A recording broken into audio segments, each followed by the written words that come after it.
Hello and welcome to the Car Kino channel and welcome to the 2026 Lexus RZ, and specifically the new trim, the RZ 550e. All new and improved for 2026, and I'm just gonna start the video on the right tone.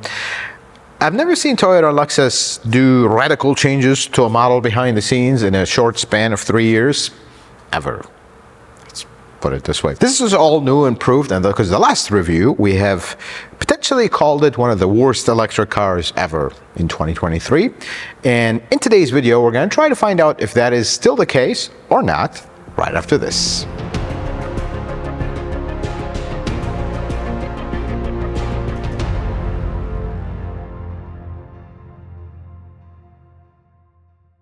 Let's start our technical review under the hood. And you might be wondering, why are we looking under the hood of an electric car? There's nothing here. This is not nothing, folks. Let's just put it this way. There's a lot going on here, folks. And we decided to do this video live so we can actually show you what everything is and how things work here. So this system is updated from the previous system. This is their attempt at making things better. Now, did it work or not? We'll get to that. But let's talk about the main thing. When you open the hood and look at this, this is the electronic control unit, or basically the what used to be referred to as the inverter converter in hybrids.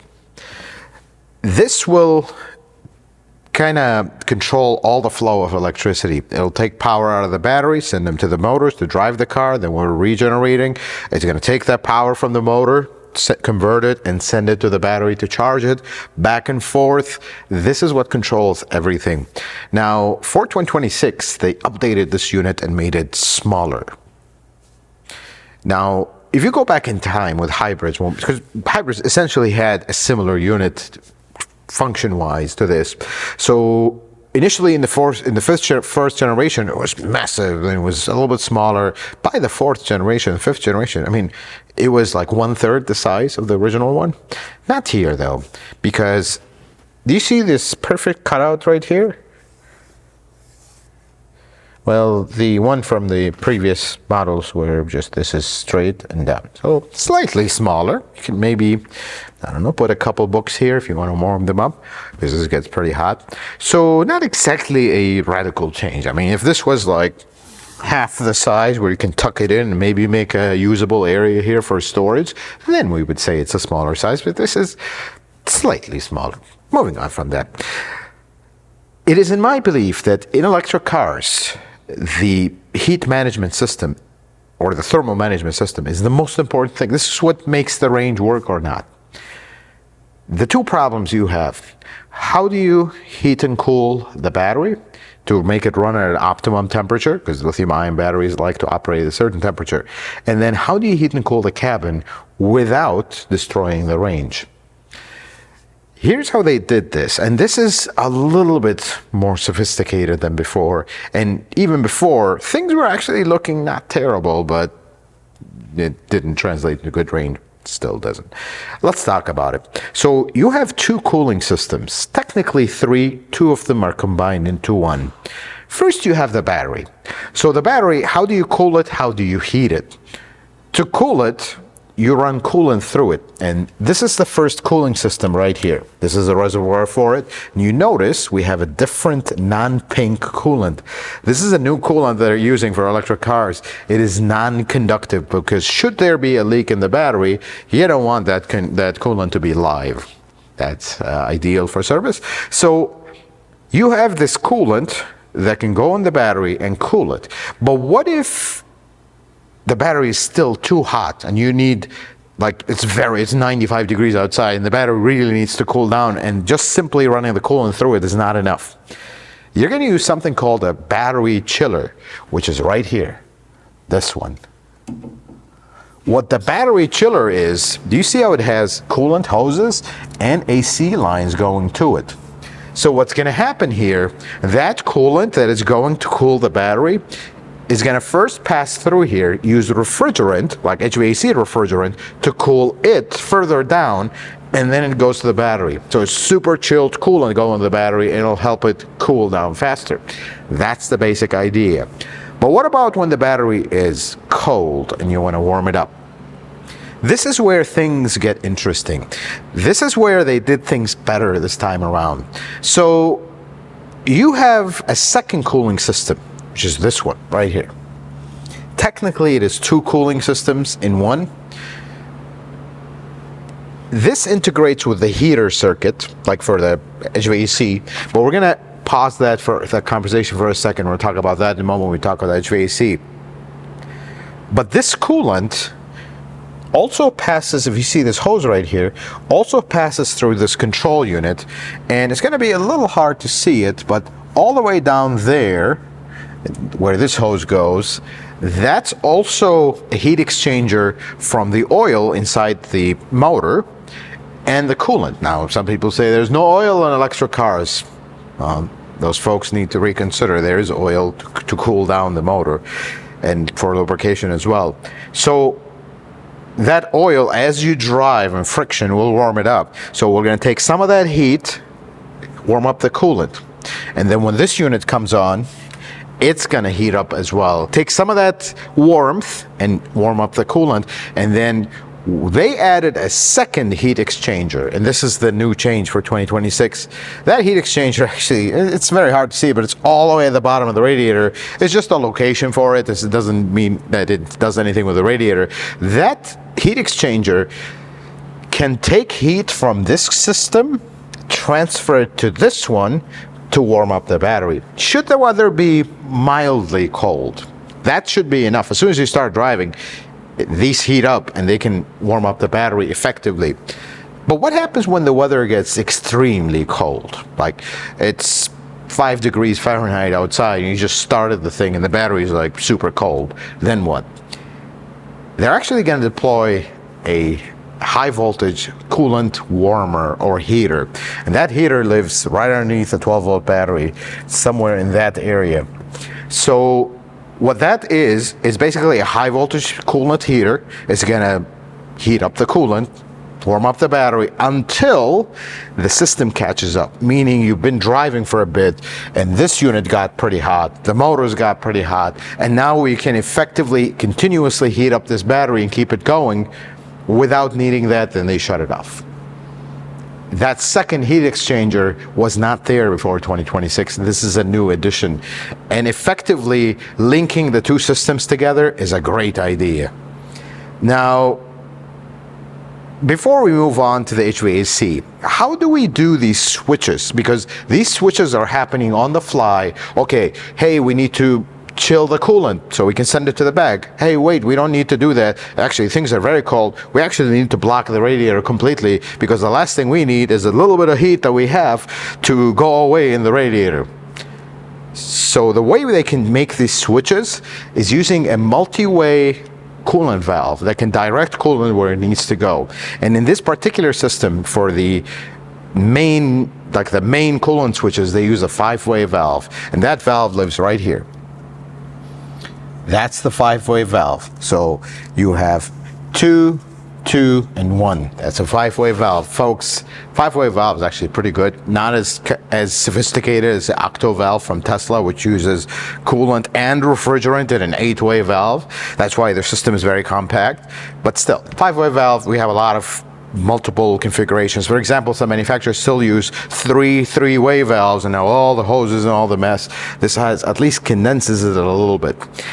But let's talk about the HVAC, because that's the second problem we have with electric cars. This car uses a heat pump. What a heat pump system is, it basically can do a regular AC, where the cold side is inside, hot side is outside, and we're good. It can flip that, where now the hot side is inside, the cold side is out. Very simply, but it's a lot more complicated than that. This is very sophisticated. This is like vapor injection, it has electronic expansion valves, and it's the latest and the greatest, and so much advanced that this car does not have a condenser, like an air-to-air condenser in the front. It actually has a liquid condenser, and here's how that works, and this is where the circuit gets tied in even more. Basically, what you have here is coolant cools the refrigerant when you're running an AC, because remember the hot side outside? So this coolant will cool down the refrigerant and then we return.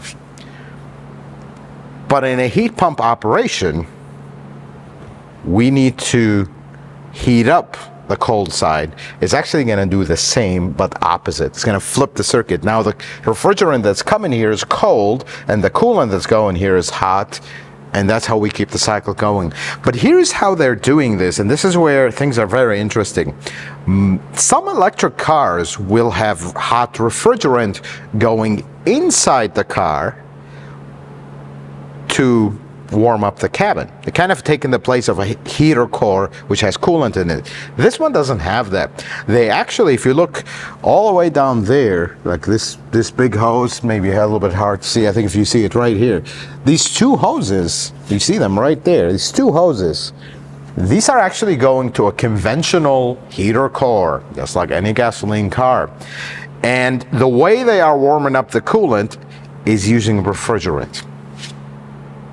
So instead of having the refrigerant go in twice inside, one for the cold side, one for the hot, they're actually using one of the exchange units, because you have two, you have the condenser and you have the chiller. They flip the circuit and now you're able to exchange the hot refrigerant with coolant, and then that coolant gets hot and that warms up the cabin.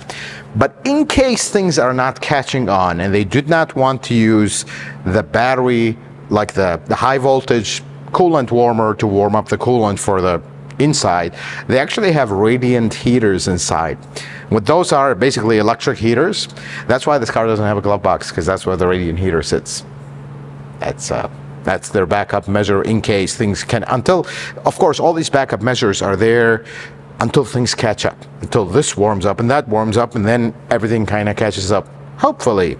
And hopefully is a big problem, because if you continuously use electric cars in very cold weather, like extreme, nothing will catch on. That's the problem. That's why you have these contingencies, because then you're going to have to shut down if you can't heat up this battery, and folks inside the car will freeze, so you got to warm them up somehow.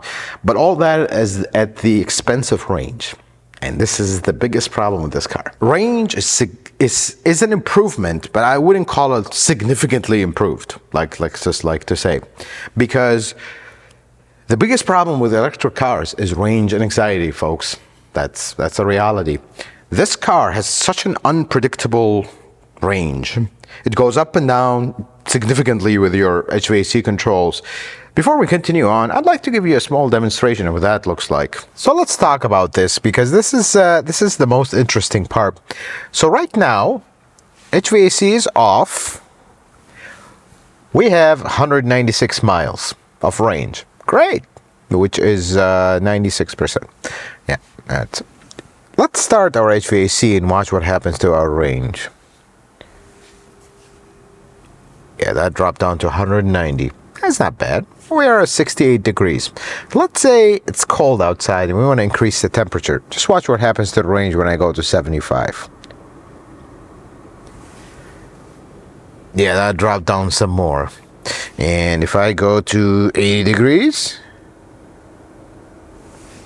yeah, that it just keeps kind of bouncing all over the place. And then if I go further down to high, we're at 182 miles, and if I shut everything off, we're back to 196, and then it's on demand. You choose what range you have. Do you want, as you do this, it just increases.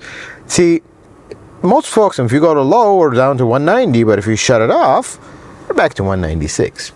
Most folks will say that's not a problem, that's normal. That is not normal. That is what induces the highest level of range and anxiety. And there is one thing we got to talk about on the screen here. So if you look all the way in the screen, you have state of health. That's wonderful. They tell you that, when you go buy a used one 5 years from now, you will be able to look at that and determine, is this battery healthy or not. The only problem is this going to be the next thing that folks who used to roll back the odometer are going to do, to change that so it look 100%, but it's not. The other thing is distance traveled since last update. This is what mystifies every single RZ owner. And there's already been talk about this among community of owners. Why does it say 40,727 miles since the last update when this car odometer says 444 miles? You can see it very clearly right in front of you. I don't know. And apparently, when I looked into it a little bit, every single RZ in 2026 says the exact same number, 40,727 since the last update. Obviously, this is a glitch. Not a good glitch, folks, because this is making folks think that the odometer has been rolled back. And in fact, it is not. That's just a glitch because they all have the exact same number. My question to Lexus is one. Did they actually drive this car after they designed it, made it? Because that's like the first thing I saw when I stepped into this car is, why does it say 40,000 miles when we have 400 and something miles? I don't know. That tells you the level of commitment, of care, of little stuff. That is not great. And still, that was the problem. The previous one, we still have it. And folks, look, I understand that they are doing truth in reporting, because that's how all electric cars are. You turn on, you start demanding more heat and more cool out of this car, the range has to drop. But at least don't do it this way, where it's like extreme. You literally see it just dip. That's not good. Other manufacturers, you may see 1 mile dip. Eventually, the range will start moving down, but not like extreme change like that. That is not a good idea for electric cars, and that's why this is a problem. It's almost like whoever designed this car doesn't know about the daily concerns of electric car owners. That's the problem. They also added M mode, which is manual mode. Why would we need manual mode in an electric car? I mean, the coolest thing about electric cars is they have infinite torque and you just punch it and it goes. Why do we need a mimic shifting? I don't know, but they're very proud of it, so we'll give them that. There's an M mode, which, yeah. Having said that, let's talk about a few things here, because there's a lot of bad things here and there's a lot of really good things. We have to be fair. Let's get the bad things out of the way. Things still in its infancy. I mean, really, you improved this by making it slightly smaller, like a little cutout, and that's it. And that's not good. This needs to be half the size so we can maybe tuck it in the back and make a frunk here. That's what people want. That's what would, when you tell an owner of a car, hey, we made this great improvement. Yeah, where is my frunk? My Tesla had a giant frunk here. Where's my frunk? That's what they're going to care about. They don't care about, yeah, we condensed this unit significantly, but it still doesn't do it. You might as well just leave the old one and save your money. That's the problem. I'm going to say that we have looked at a lot of electric cars at this point. This is a standout for one thing. And one thing that Toyota and Lexus does so well, quality. Folks, the quality of things here are impressive. I mean, it's a breath of fresh air. We look at so many electric cars. You open the hood, it's like, this is going to be a disaster down the road. Everything's cheapo, plastic lines for coolant and everything. This is not the case. I mean, look at this. This is the typical high-quality coolant hoses that Toyota uses with clamp. Everything with clamp. They did not cheap out with quick disconnect. There's a few quick disconnects here and there, but even those, the plastic on them is a high quality one. I mean, the quality is truly impressive. That's what the truth have to be said. I mean, the wiring, the routing of everything. This is why you buy a Lexus or a Toyota, the quality of things here. And I see that. I just wish they would have pushed the envelope a little bit. It just feels like they're tied down. That's what it feels like. Yes, they improved this. Yes, it is improved. But we're not there. We're talking Toyota and Lexus. They pioneered the hybrid system. I mean, why can't we pioneer this as well? That's the only thing that hurts. Some of the interesting observations beyond that. First, the 12-volt battery is right here in a very, very normal spot, which I really like. It's a mechanical hood. You know, you really pop the hood if the battery dies, it's right there. Taking nothing more than 5 minutes to change it. That's the good thing. Now, we have to talk about the mess of hoses. This is, every single electric car will have a mess of hoses, folks. And I'm just going to take a second to comment on this. Some folks will say, oh, electric cars, they don't need anything. I would take one good look at this and rethink that. Because there is an absolute mess of hoses. Just look at it. Look how many, just in this little area, there's potentially more hoses than there is in any gasoline car. That's the problem. And then you go here and here, and there's like hoses everywhere. Things just so many hoses. But the good thing is they're high quality, but still, the more hoses you have in an electric car, the more chances your precious heat is gonna go away in winter driving. That's when the things are a problem. The second thing, I just had to mention this. So we got this special coolant, non-conductive, which I get. The other one is regular pink coolant, because that just goes to this unit, which also has high voltage in it, so I don't know why that is not a problem, but they've never had a problem with that in the hybrids. But this one is very interesting. So you have this cap. I mean, they are really trying to tell you here, and look at this picture. Pink, no good, because they know Toyota technicians. Orange stuff, good. See? And they didn't just write that and call it. Folks, there is a bolt here. So you have to take the bolt out. And if you take the bolt, you have to look at this, because underneath this, there's just a regular cap. Cap that just looks like exactly like that. But they just want you to take the bolt, because you have to look to take the bolt and see this. And remember, this is the special coolant. Don't put the pink here, because that's bad. That's what they're trying. I mean, the level of how much they know their technicians. I just wish they knew their customers as well. And that's all I'm gonna say. Let's take a look underneath the 2026 RZ 550e Direct 4. Pretty long name here. So everything's covered, of course. Electric cars, you always like that. I really like the quality of this cover, though. It has these little indents, decoration, so the mechanics will get excited about working. And then you do have an exposed piece of the subframe here. This is a lift point actually for the front. Let's take a look at the front suspension here. So you got an aluminum knuckle. You do have a steel lower control arm with a separate ball joint. If you look here, this is actually a steel sway bar link, which is the type that we like. This is the most reliable one they have. Giant axles, of course, is an electric car that puts a lot of torque immediately, so you do need these big axles. Dual piston caliper. They're not actually huge brakes and over the top. They're actually decent sized brakes. Something about this wheel, if we turn around here, this is actually a plastic cover that is on top of the wheel itself, just for aero wheel type deal. This is the way they've been going at it for a while. This is a 20-inch wheel. They're pretty large tires for different size, front and back, staggered if you would. Then we come around here. I love this little brace here. It connects the subframe to the battery. The battery is this massive thing. Of course, the whole underneath of the car is the battery. Now, as we talked about, the batteries are a little bit larger, and that's how they're getting a little bit better range.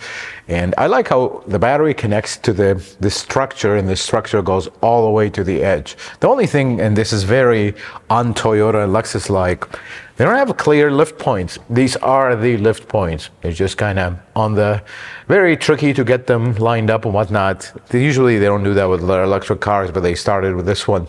Then we look at the back here.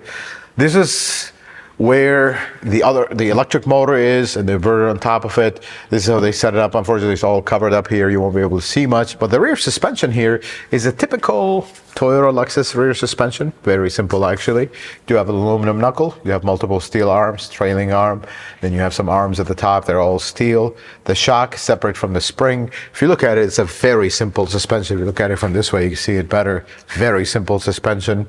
Works pretty good. Single piston caliper in the back, and integrated park brake motor on it. These calipers, of course, are blue. Right there, you get 2-3 extra horsepower for that.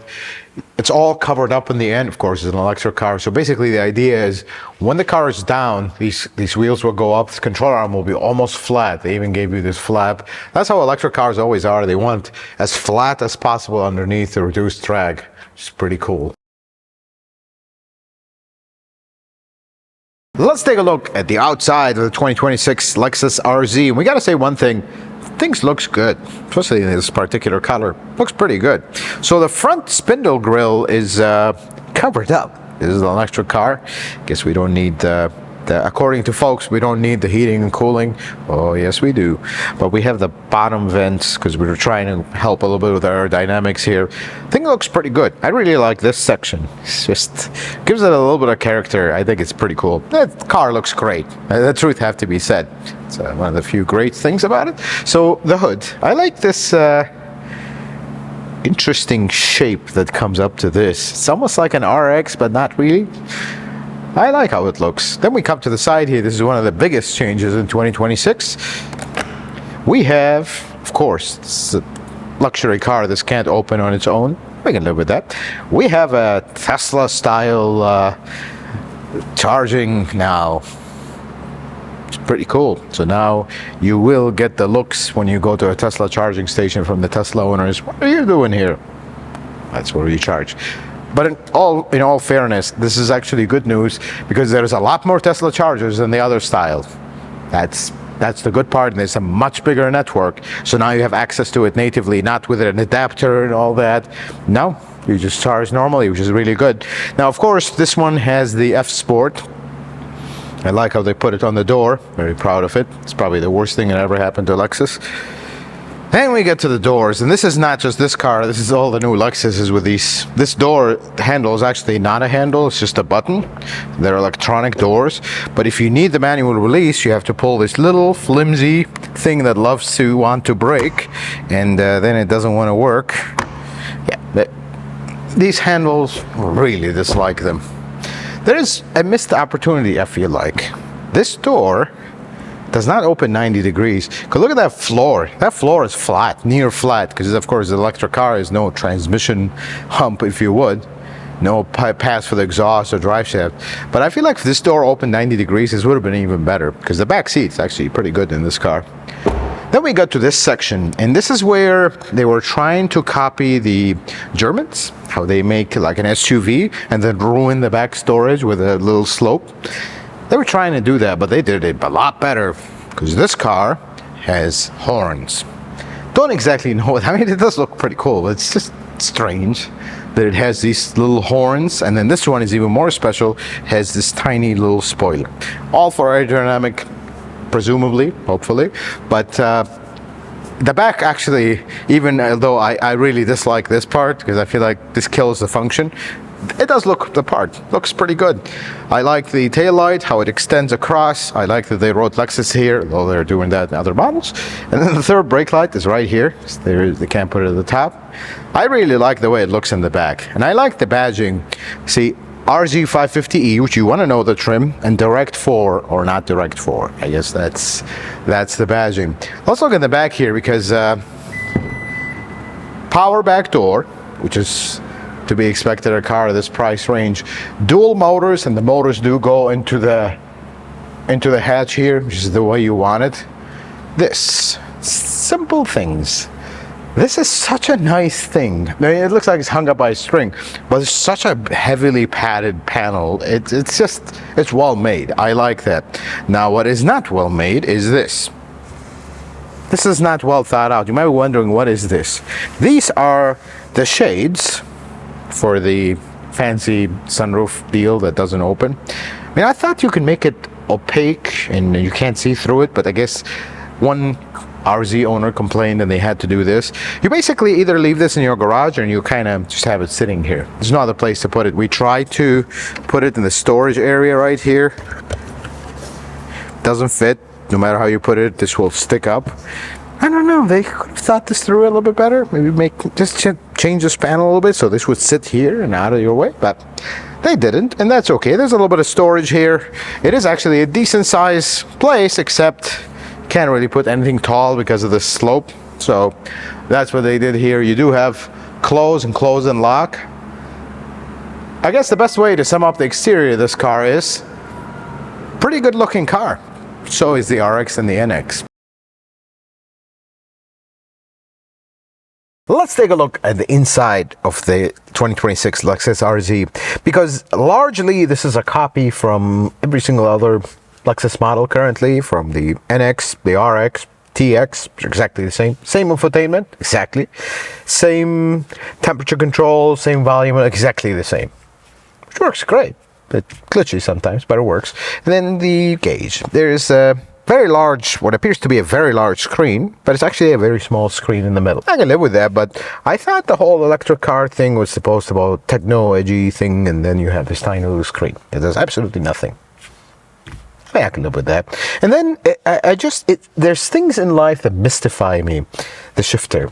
I mean, practically Toyota and Lexus invented electric shifters with the hybrids, because in a hybrid it does absolutely nothing. Shifter, just put the parking pole and disengage it, that's it. Why do we need to reinvent the wheel? Why do we need this strange shifter that 100% of Lexus and Toyota owners will just be, it'll take them a while to get used to. Why just put the regular shifter? Why do we have to be different? I don't get that. Because everything else is exactly the same. Parking brake, all that is taken from another model. Just this, we had to reinvent the wheel there. And then it mystifies me. Another question is, why does this $63,000 car does not have a glove box? Guess that was, they forgot how to make a glove box.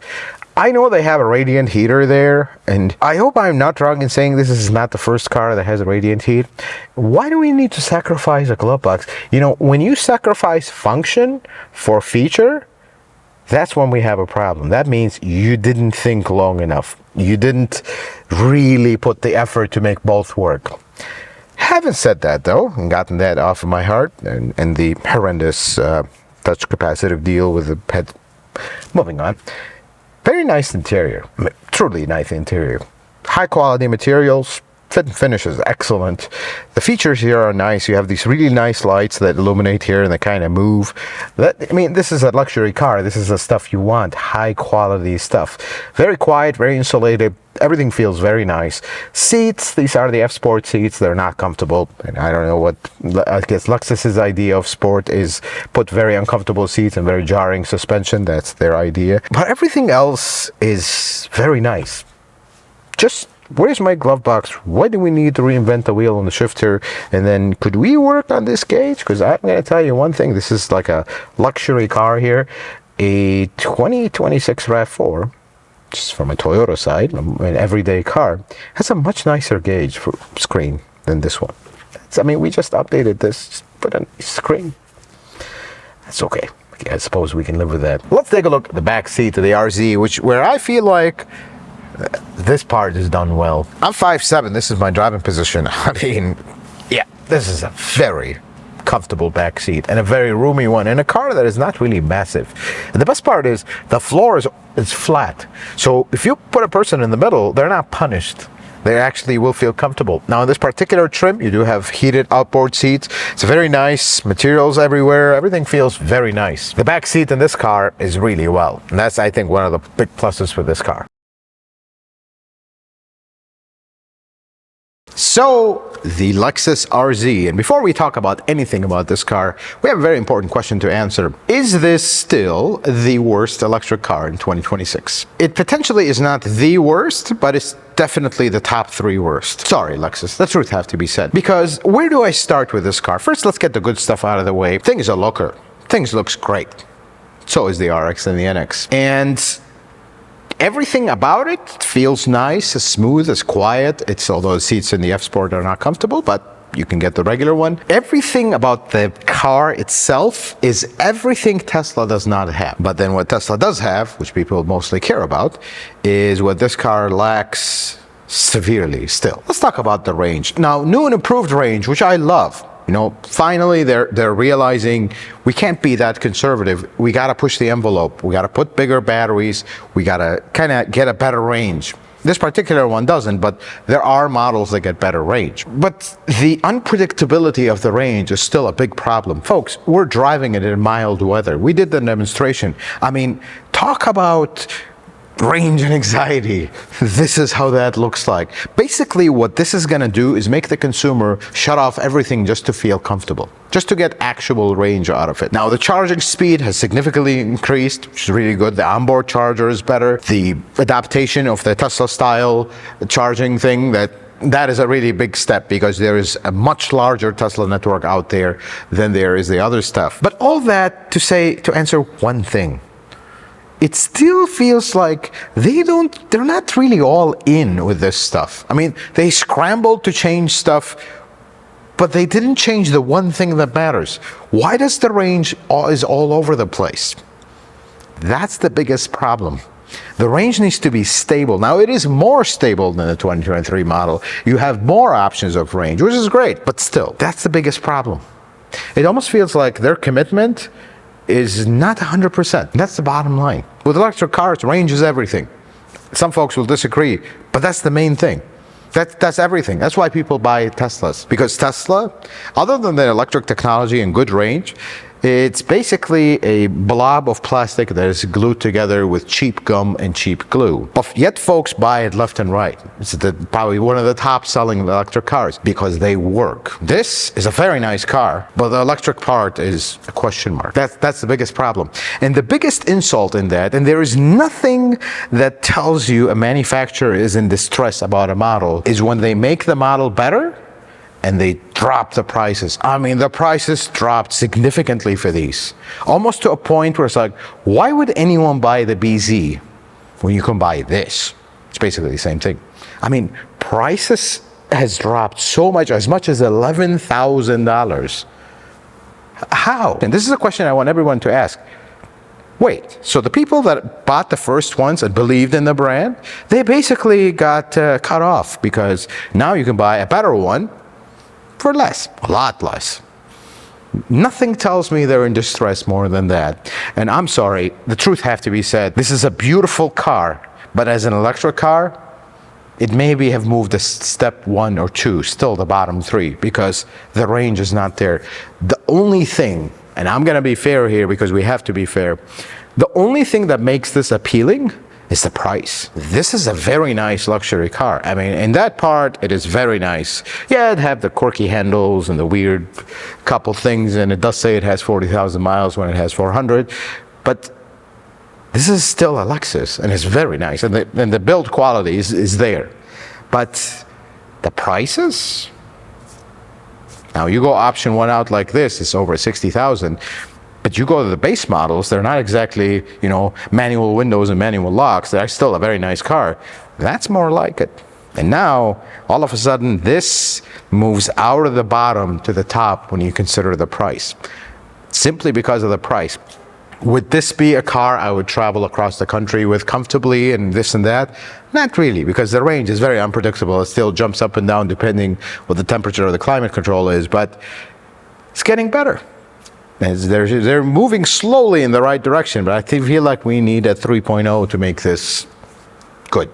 Let's put it this way. Folks, I hope this video is helpful and informative. I hope you learned something new. If you like it, consider giving it a thumbs up. If you're not a subscriber, consider subscribing to the channel. Check out some other videos. Until the next video, folks, may the Lord bless you and keep you, and you have yourself a wonderful day.